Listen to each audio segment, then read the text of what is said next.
ছোট বারান্দা কম বাজেটে কি গাছ লাগাবো এবং একটি গাছ থেকে আরও কয়েকটি চারা করতে পারবো এমন গাছ আমরা কম বেশি সবাই চিন্তা করে থাকি। তো সেই চিন্তা থেকে আজকে এই ভিডিওটি আপনার জন্য। আসসালামু আলাইকুম, welcome back to my channel or page. আজকে একটি গাছ নিয়ে আপনাদের সাথে আলোচনা করব।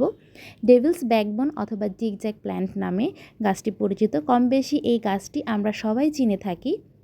এই গাছটির দুটি ভ্যারাইটি হয়ে থাকে, একটি এমন শেডের হয়ে থাকে আর একটি ফুল সবুজ রঙের হয়ে থাকে। তো আমার কাছে এই শেডটা বেশি ভালো লাগে, তাই আমি এটাই এনেছি। এইটি কিন্তু কাটিং থেকে আপনারা অনেকগুলি চারা করতে পারেন। এর তেমন বিশেষ কোনো যত্ন নেই, শুধু আপনি জাস্ট বারান্দায় আনবেন এবং এক সাইডে রেখে দেবেন। খুব বেশি সূর্যের আলো প্রয়োজন হয় না, সেমি সানলাইটে আপনারা এই গাছটি রাখতে পারেন, তাহলেই খুব সুন্দর এটি গ্রো করবে।